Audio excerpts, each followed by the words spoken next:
Bonjour à tous, bienvenue sur François pour un nouveau défi de la vérité et bonne année à tous nos lecteurs, contributeurs, amis et à tous les autres. Nous recevons aujourd'hui pour cette première émission de l'année Clara Heger.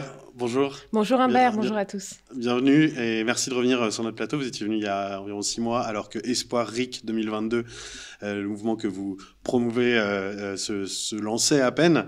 On va en reparler peu après.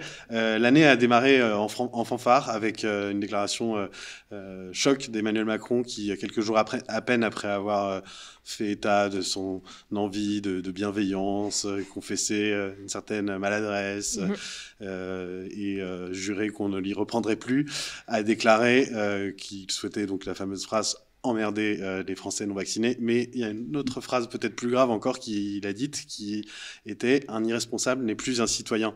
Vous, votre mouvement promeut l'initiative citoyenne, c'est le nom même du référendum que vous appelez de vos voeux.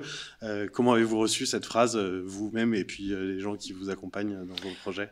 Mal, mais en même temps, elle est symptomatique de ce qu'on vit dans notre pays. D'ailleurs, j'invite peut-être celles et ceux que ça intéresserait à regarder les vœux du président suisse en comparaison. Je trouve que le parallèle est assez choquant puisqu'on a un président suisse qui a dit être à l'écoute de l'ensemble des citoyens, vaccinés comme non vaccinés, quand nous avons vraiment quelqu'un qui se positionne dans un camp politique. Voilà, on est au bout un peu de cette logique de président, monarque, chef d'un camp et qui ne représente plus l'intégralité des Français, qui ne protège plus l'intégralité des Français.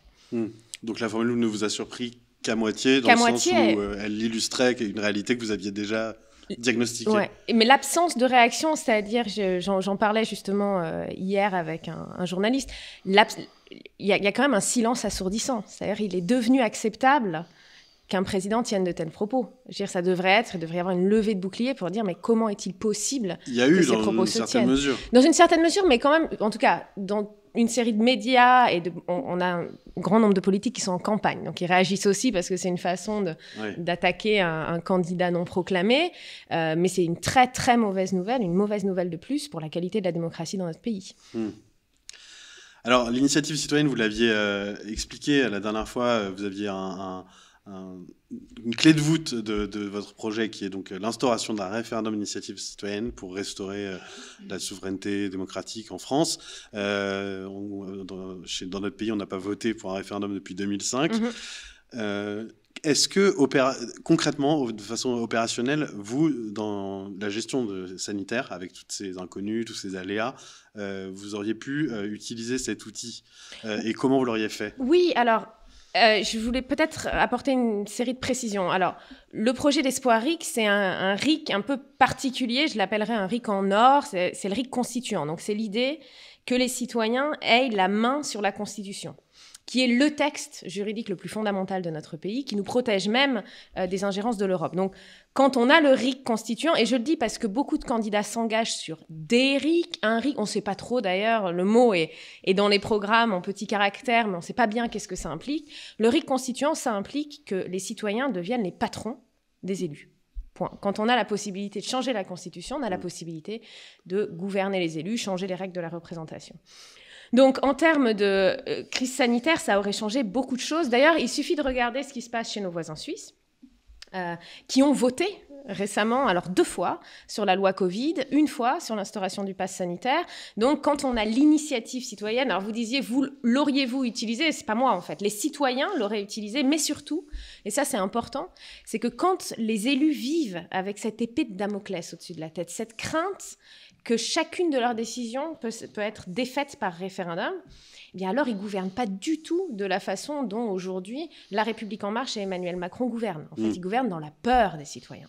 Et c'est cette peur des citoyens qu'il faut retrouver particulièrement en période de crise et qui oblige les élus à être transparents, à expliquer pourquoi ils prennent certaines décisions et pas d'autres, à être beaucoup plus proportionnés, à prendre les mesures qui sont strictement nécessaires et plus inclusif, et qu'on sorte quand même de cette logique de stigmatiser les non-vaccinés, traiter de conspirationnistes les uns et les autres. C'est inacceptable. Le débat démocratique, c'est pas ça. Donc ça aurait changé beaucoup de choses, même si les gens n'avaient pas voté. Et on peut imaginer qu'avec ce qui s'est passé sur le pass sanitaire et maintenant le pass vaccinal, on aurait déjà une initiative citoyenne en cours pour le soumettre à référendum. Et ceux qui vous écoutent et qui combattent ou contestent cette politique sanitaire peuvent se dire, mais à quoi bon ? Parce qu'en Suisse, finalement, ils ont voté parcours se passe pour des mesures assez voisines des nôtres? Assez voisines. Alors, il faut faire attention, hein, parce que une partie du travail que je fais, c'est de comparer les politiques que mettent en œuvre différents pays. Et on a parlé beaucoup, tous les pays emploient confinement, pass sanitaire, Green Pass, etc. Oui, les modalités sont très différentes. Ouais. Et en Suisse, on ne parle pas du pass vaccinal. Et on ne parle pas d'interdire l'accès à un certain nombre de lieux publics aux non-vaccinés. Ce serait vraiment on entrerait dans la zone de non-droit. Donc déjà, un point de vigilance, les mesures ne sont pas les mêmes. Ensuite, oui, on peut perdre un référendum, mais ça ne veut pas dire qu'on ne peut pas resoumettre à référendum la question quelques semaines après. Aujourd'hui, en France, la seule solution qu'on a, c'est d'aller dans la rue. Et encore, la liberté de manifester est de plus en plus difficile, de quémander, mais on n'a pas le droit en tant que citoyen de s'opposer à des politiques qui ne nous conviennent pas. Et c'est ça qu'il faut vraiment, il faut mettre un terme à cette situation de non-droit des citoyens en France. Ouais. Vous dites qu'on peut reproposer un sujet. C'est une objection peut-être un peu tarte à la crème, mais c'est celle qui revient naturellement quand on entend parler des référendums, d'initiatives citoyennes. Comment on fait pour ne pas passer notre temps à voter sur tout et sur rien, tout le temps, partout, et finalement risquer de démonétiser le vote qui serait, on serait en état de vote ou de votation, pour dire comme en Suisse, permanent? Alors, ça n'existe pas, hein, les états de votation permanents. Justement, la question que vous posiez, est-ce que ça marche ailleurs? En fait, ça marche dans 11 pays dans le monde. En matière vraiment constitutionnelle, hein, le RIC constituant, dans beaucoup plus de pays, d'autres formes de RIC pour abroger des lois, pour écrire la loi ordinaire, pour évoquer des élus. On est sur un nombre de pays beaucoup plus conséquent. Et depuis, on va dire, une vingtaine d'années, le nombre des pays qui adoptent le RIC, en le percevant comme quelque chose de nécessaire, il faut donner plus de droits aux citoyens, ne cesse de grossir. Donc la France est un peu... fait figure vraiment d'exception, hein, dans cette dynamique-là. Pour pas voter tout le temps, et on vote rarement tout le temps, ce qu'on fait, c'est que d'abord on groupe les votations. Donc on vote en général, en Suisse, c'est 4 fois par an sur des sujets vraiment fédéraux. On pourrait imaginer, alors c'est possible de regrouper, de faire une votation tous les 3 mois. Voilà, on va. Donc ça, il n'y a pas de difficulté technique sur cette question-là. Et puis surtout, je veux vraiment mettre l'accent sur ça. C'est souvent quelque chose qui est mal compris. Quand les citoyens ont des droits, les élus agissent différemment. Donc à chaque fois qu'il y a un référendum, en fait, ce que ça veut dire, c'est qu'il y a une question que les élus n'ont pas voulu traiter, qui dérange les élus. C'est pour ça qu'on a beaucoup... Les premiers RIC sont toujours sur les privilèges des élus, baisse des rémunérations, limitation du cumul de mandats, casier, toutes ces votations-là, lutte contre la corruption. Mais on reste quand même sur des votations qui ne sont pas si fréquentes que ça dans les pays qui ont ce dispositif. Mais c'est une question vraiment technique. Et la proposition qu'on a, nous, à Espoir RIC, amènerait à 4 votations par an, pas plus. Les Français ont découvert depuis bientôt 2 ans que leurs institutions, pour ceux qui ne le mesuraient peut-être pas autant, étaient profondément défaillantes. Le Conseil d'État et le Conseil constitutionnel se sont perdus où ont oublié leur rôle, ont jugé beaucoup. Beaucoup de décisions ont été prises dans un Conseil de défense totalement secret et couvert par le secret défense pendant longtemps encore. Tout cela a dû, j'imagine, vous entraîner de l'intérêt, de l'adhésion aux idées que vous portez. Mais est-ce qu'on peut rassembler sur des questions institutionnelles qui sont parfois un peu techniques et puis qui peuvent peut-être masquer des désaccords plus profonds, comme on l'avait évoqué avec d'autres invités. Tout le monde s'accorde à restaurer un souffle démocratique. Mais est-ce que tout ça ne risque pas de s'échouer sur des accords sur des grands sujets de société qui clivent malgré tout la société française? Mais ça, c'est sûr. La démocratie, c'est le clivage, c'est le conflit pacifique. Mais c'est normal et c'est une bonne chose qu'on n'ait pas tous les mêmes opinions. Je crois non seulement qu'on peut se rassembler que sur des questions institutionnelles, mais que la présidentielle, c'est l'endroit où on devrait ne parler que de ça. Parce qu'il y a 2 types de problèmes dans notre système politique. On a une première série de problèmes, c'est qu'on a des institutions, la racine du mal, elle est politique, et tout le monde le sent. On a beau changer les joueurs, le jeu ne change pas. Pourquoi ? Parce que les règles du jeu sont pipées. Donc on peut voter pour les uns et pour les autres.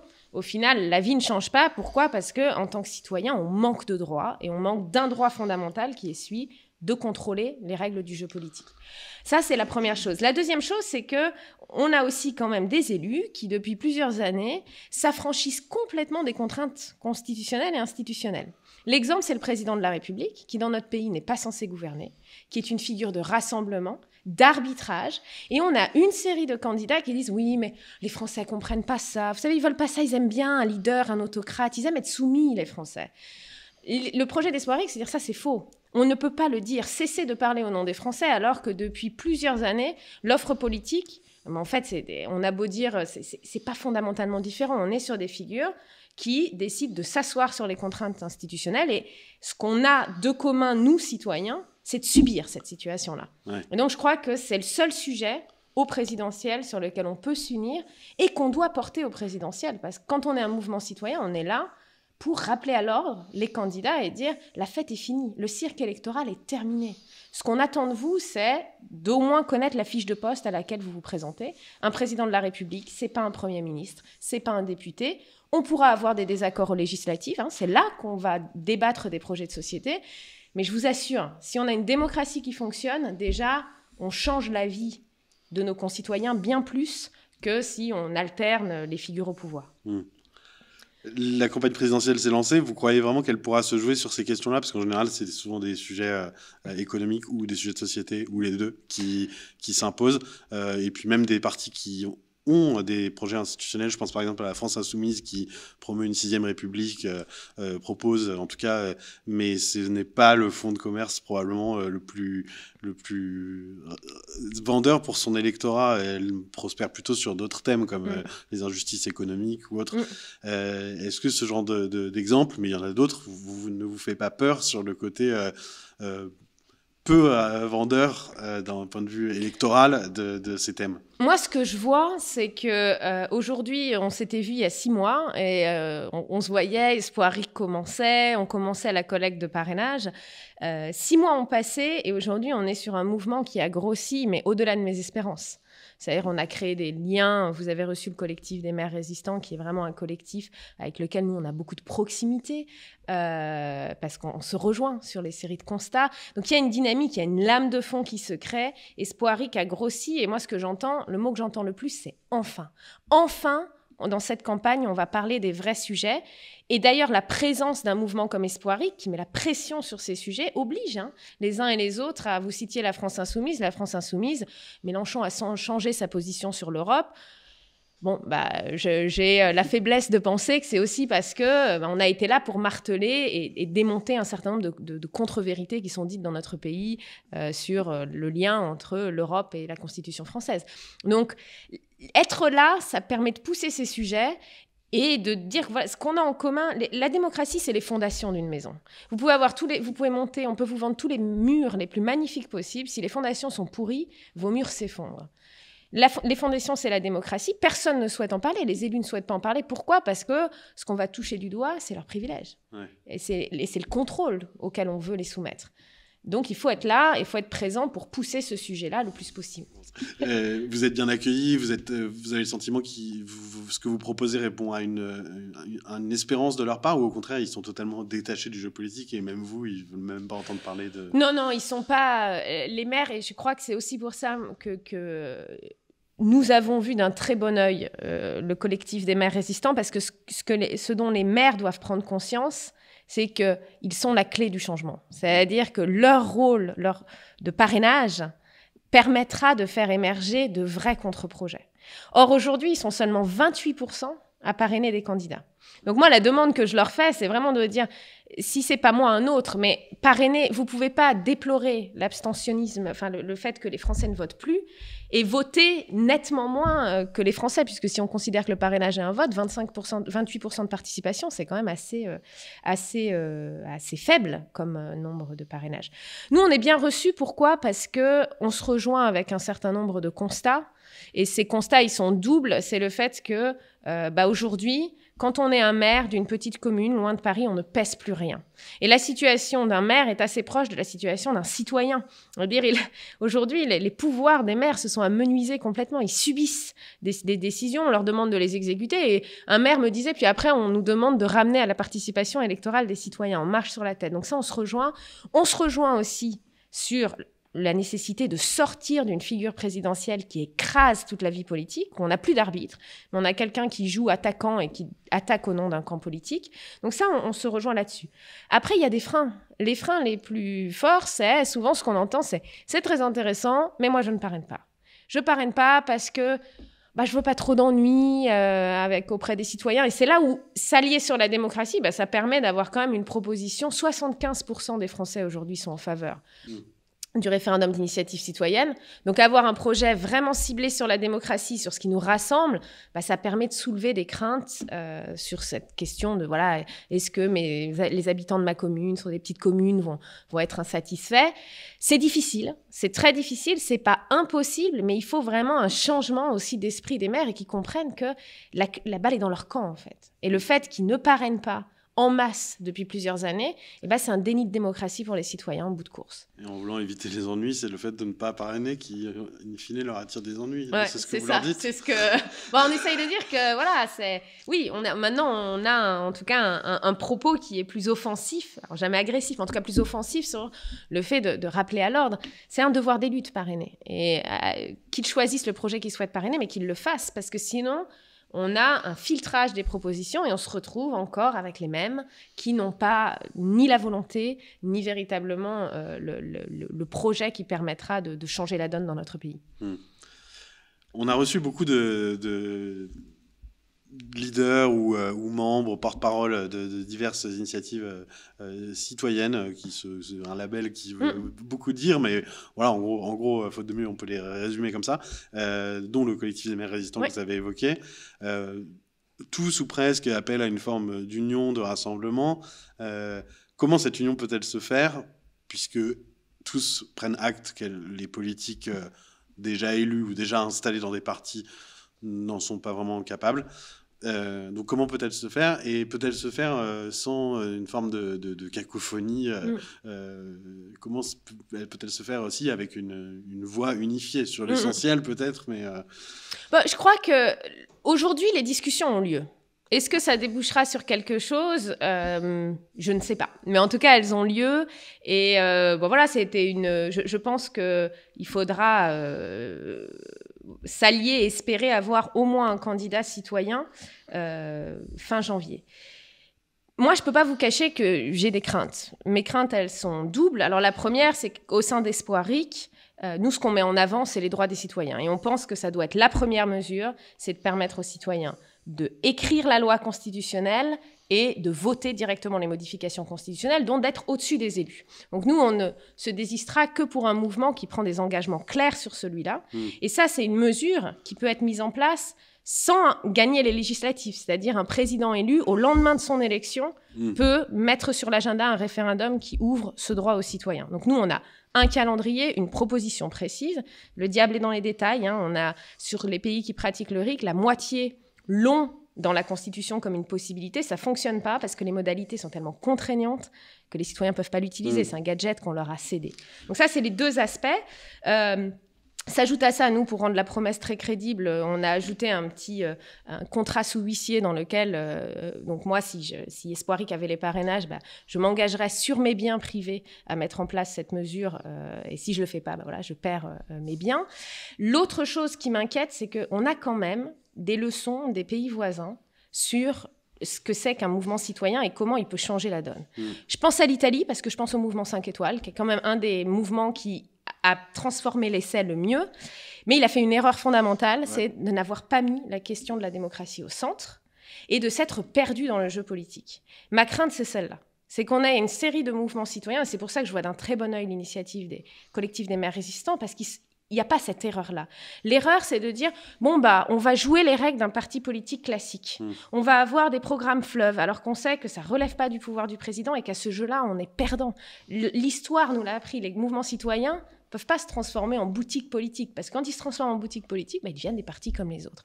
Donc, le but d'Espoir RIC, c'est aussi de rappeler ça. Oui, des droits citoyens en un, mais dire qu'on veut donner des droits aux citoyens, j'étais dans une émission, d'ailleurs en ligne, mardi dernier, on ne peut pas déplorer les problèmes de démocratie dans notre pays, dénoncer l'oligarchie et en même temps dire « moi, président, je ferai ci, moi, président, je ferai ça ». Parce que là, ça rend pas crédible, en fait.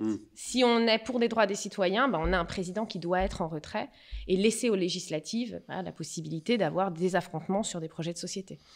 Donc on abandonne toute la Ve République, on abandonne toute la culture politique française nourrie par l'histoire, malgré tout, d'un monarque républicain. L'histoire, ça dépend comment. Vous savez, l'histoire est écrite par les vainqueurs. Moi, ce que je retiens de l'histoire, c'est que la personne qui a inventé le RIC constituant, c'est Nicolas de Condorcet, révolutionnaire. La Constitution de l'an 1, jamais appliquée, avait des outils démocratiques bien plus performants. Et c'est par un détour historique qu'aujourd'hui, les Suisses ont réussi à reprendre la proposition de Condorcet, mais nous n'avons pas su le faire. Donc c'est dans notre culture politique. Ça fait partie de notre histoire, cet outil-là. Et moi, ce que je crois, c'est qu'il faut instaurer, alors sur ces débats-là, j'aime bien dire qu'il faut instaurer une première démocratie. C'est-à-dire arriver à faire évoluer notre système avec un changement. Et encore une fois, le changement techniquement est très facile. Les freins, ils sont politiques.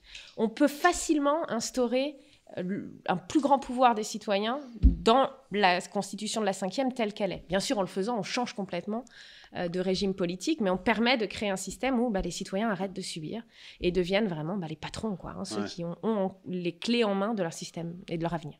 Donc on peut rebalancer l'équilibre à l'intérieur de la Ve République sans réécrire de zéro une constitution. Non. Et sur laquelle, vous savez, le problème des constitutions vendues en grands blocs, c'est que tout en un, on arrive à loger dans le texte des dispositions qui sont contraires au contrôle citoyen. Moi, je suis vraiment favorable à l'idée de dire que c'est des sujets qui sont extrêmement importants et qui doivent être définis par les citoyens eux-mêmes.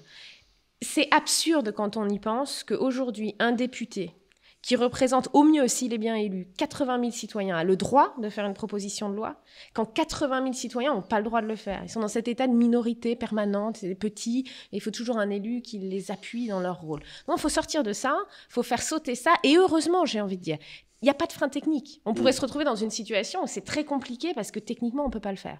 Là, aujourd'hui, c'est très facile de mettre le grain de sel dans le système qui inverse complètement la tendance. Et c'est ce qu'on appelle de nos voeux. La pétition qui a eu lieu récemment illustre assez bien aussi le fait qu'on offre des gadgets donc en fait, qui sont inopérants, dont on ne se sert pas, puisque la personne qui l'a initié l'a fait via une plateforme indépendante et non pas via l'outil dédié sur le site de l'Assemblée qui comporte trop de freins, d'inconnus selon lui. Elle a malgré tout rassemblé plus d'1 million de personnes, près d'1,5 million, je crois. C'est un signal pour vous, ce genre d'initiative, que le système ne fonctionne pas et puis on peut plus dire que les Français ont pas envie. On peut plus dire que les Français sont apathiques et attendent d'un chef des solutions. Moi, ce que je vois dans mes débats, dans les débats auxquels je prends part, ce que je vois au sein aussi des militants d'Espoir RIC auprès des maires avec lesquels j'échange, c'est qu'il y a une envie, en fait. Nous, Français, on a envie de parler de politique. On veut plus de la politique politicienne, mais faire des propositions qui changent le quotidien, être capable aussi de faire émerger par le bas des décisions, on aspire à ça. Et l'idée, c'est vraiment de s'unir sur une mesure qui change la vie et qui permette de libérer un peu les énergies dans notre pays et les libertés qui sont mises sous une cloche aujourd'hui. Et on est, pour moi, vraiment dans un système qui arrive en bout de course. Et c'est une évolution qui est naturelle d'avoir vraiment... On ne peut plus rester dans un système où les citoyens sont des mineurs et sont traités comme des enfants qui n'ont pas le droit de prendre des décisions. Ce qui est ironique et presque tragique, c'est que quand vous dites faire remonter des initiatives depuis la base, ne plus vouloir de politique politicienne, ce sont des mots qu'on entendait il y a 5 ans dans la bouche d'un certain Emmanuel Macron, qui, candidat, nous a vendu ça avec son nouveau parti à l'époque, En Marche. Pour vous, c'était l'arnaque du siècle, ce discours ? Je crois qu'il suffisait de voir... Il y a les mots et puis il y a les aspects très concrets d'une candidature. Je ne sais pas si... Il y a une ONG qui avait sorti un rapport sur les conflits d'intérêts des candidats à la présidentielle. Emmanuel Macron, il crevait le plafond. C'est-à-dire, c'était celui qui avait le plus de conflits d'intérêts avec des grandes entreprises, le monde de la finance. Donc, on savait déjà qu'on avait quelqu'un qui dit tout et n'importe quoi, mais dont le soutien et la caisse de campagne, c'était pas le citoyen du coin de la rue. Et d'ailleurs, il n'a pas gouverné du tout pour le citoyen du coin de la rue. Donc ça, on le savait, il y avait des indices pour dire, il y a des propositions qui sont quand même plus crédibles que d'autres, il y a des engagements qui sont plus crédibles que d'autres. Et c'est pour ça aussi que nous, au sein d'Espoir RIC, on entend de plus en plus aujourd'hui, oui, le RIC constituant la démocratie, c'est une bonne chose. Maintenant, tout ce à quoi j'aspire, c'est de dire, il faut passer de la parole aux actes. Et il faut présenter un texte de loi, un calendrier et un engagement. On peut le faire aujourd'hui, on peut aller chez un notaire, s'engager sur ses biens personnels et s'engager sur des promesses qui doivent être maintenues. Les candidats qui ne le font pas, ça pose déjà question sur leur volonté de changement, quoi. Ouais. S'ils ne sont pas capables de s'engager sur leur propre... de prendre leurs propres risques. C'est ça, ouais. Comment les gens qui vous portent de l'intérêt à ce que vous dites, qui adhèrent, peuvent vous soutenir? Vous avez donc des militants, des sympathisants, une newsletter, des réseaux sociaux, etc. Il y en a qui donc battent la campagne pour les signatures, mais tous les autres, qu'est-ce qu'ils peuvent faire concrètement pour se mobiliser avec vous ou avec d'autres? Énormément de choses. C'est vraiment le panel des choses à faire pour un mouvement comme Espoir RIC, qui est un mouvement purement citoyen. Nous, on n'est pas un parti politique, on n'est même pas une association. Donc, c'est vous dire, on est vraiment sur quelque chose très... Vous n'avez pas de structure légale? On n'a pas de structure légale. On est vraiment un rassemblement. Vous serez amené à en avoir une un jour, sans doute. Vous savez, pour une campagne, en fait, on pourrait avoir le statut de parti politique, mais c'est trop tard et c'est très compliqué. Mais on peut avoir un compte de campagne, un mandataire financier, puis une structure qui soit... Il n'y a pas de nécessité d'avoir une structure formelle. Donc, on accueille toutes les bonnes volontés. On a une réunion ouverte tous les mardis soirs à 20h30. Il suffit d'aller sur notre site, de s'inscrire. Et puis peut-être que tout de suite, on se dit, je ne sais pas trop quoi faire. Nous, on a plein de choses à faire aux gens. Il y a animer sur les réseaux sociaux, contacter les médias, contacter les maires. Aujourd'hui, on est vraiment sur cette phase-là. Il ne nous reste plus beaucoup de temps, en fait, un gros mois et demi pour vraiment arriver à gagner ce soutien des maires. Vous êtes en termes de parrainage, là Aujourd'hui, vous savez, on ne parle pas de parrainage, puisque le parrainage s'ouvre vraiment quand les maires reçoivent le formulaire du Conseil constitutionnel. Qui va arriver début février. Mais aujourd'hui, en termes de vivier de soutien, on est à 180 maires qui sont très positifs sur l'idée. Alors certains, c'est déjà des engagements très clairs, ils disent ce sera vous et personne d'autre. D'autres, c'est plutôt vous, mais j'attends de voir aussi comment ça se décante et comment la campagne se décante. Mais voilà, c'est pas rien en fait. Oui, c'est pas rien. Et les maires arrivent en grappe. Mais c'est pas. La route est longue, c'est une ascension qui va être difficile et dont les chances de succès sont faibles. Il faut pas se leurrer. Mais à la limite, ce qu'on arrivera aussi à créer comme dynamique collective, comme réseau, déjà ces maires qui nous soutiennent, qui vont être aussi là pour porter le RIC dans leur commune, porter le pouvoir citoyen dans leur commune, c'est pas perdu. Parce que tout ça, ça permet justement d'être plus fort dans les débats qui vont suivre, même si on n'arrive pas au premier tour. Et puis les soutiens de maires, ça arrive aussi en grappe. Les plus durs, c'était les premiers.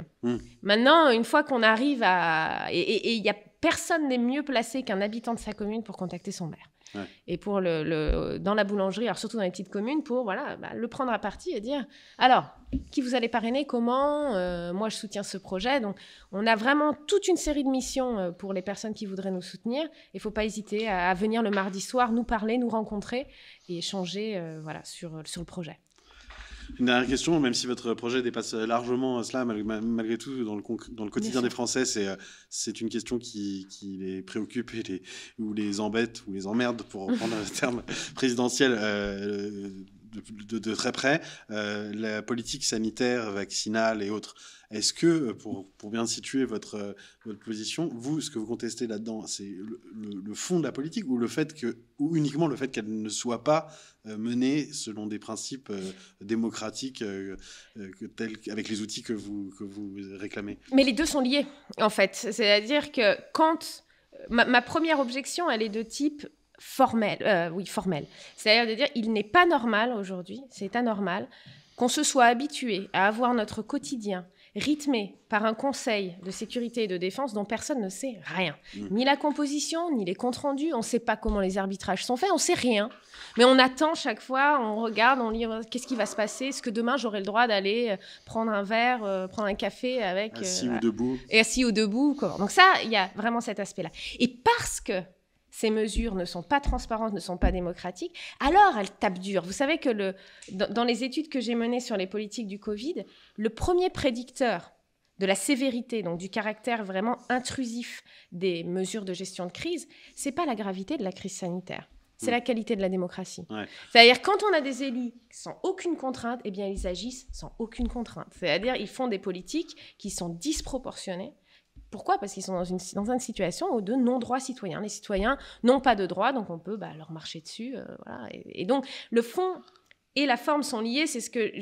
On a un manifeste de campagne qui sort, il s'appelle « Pour que voter serve enfin », où la démonstration qu'on fait, c'est être en démocratie, ça change la vie. Ça change la vie, ça change les politiques de l'emploi, ça change le pouvoir d'achat, ça change les politiques de sécurité, ça change dans tous les domaines, bien plus qu'une alternance à une fonction présidentielle.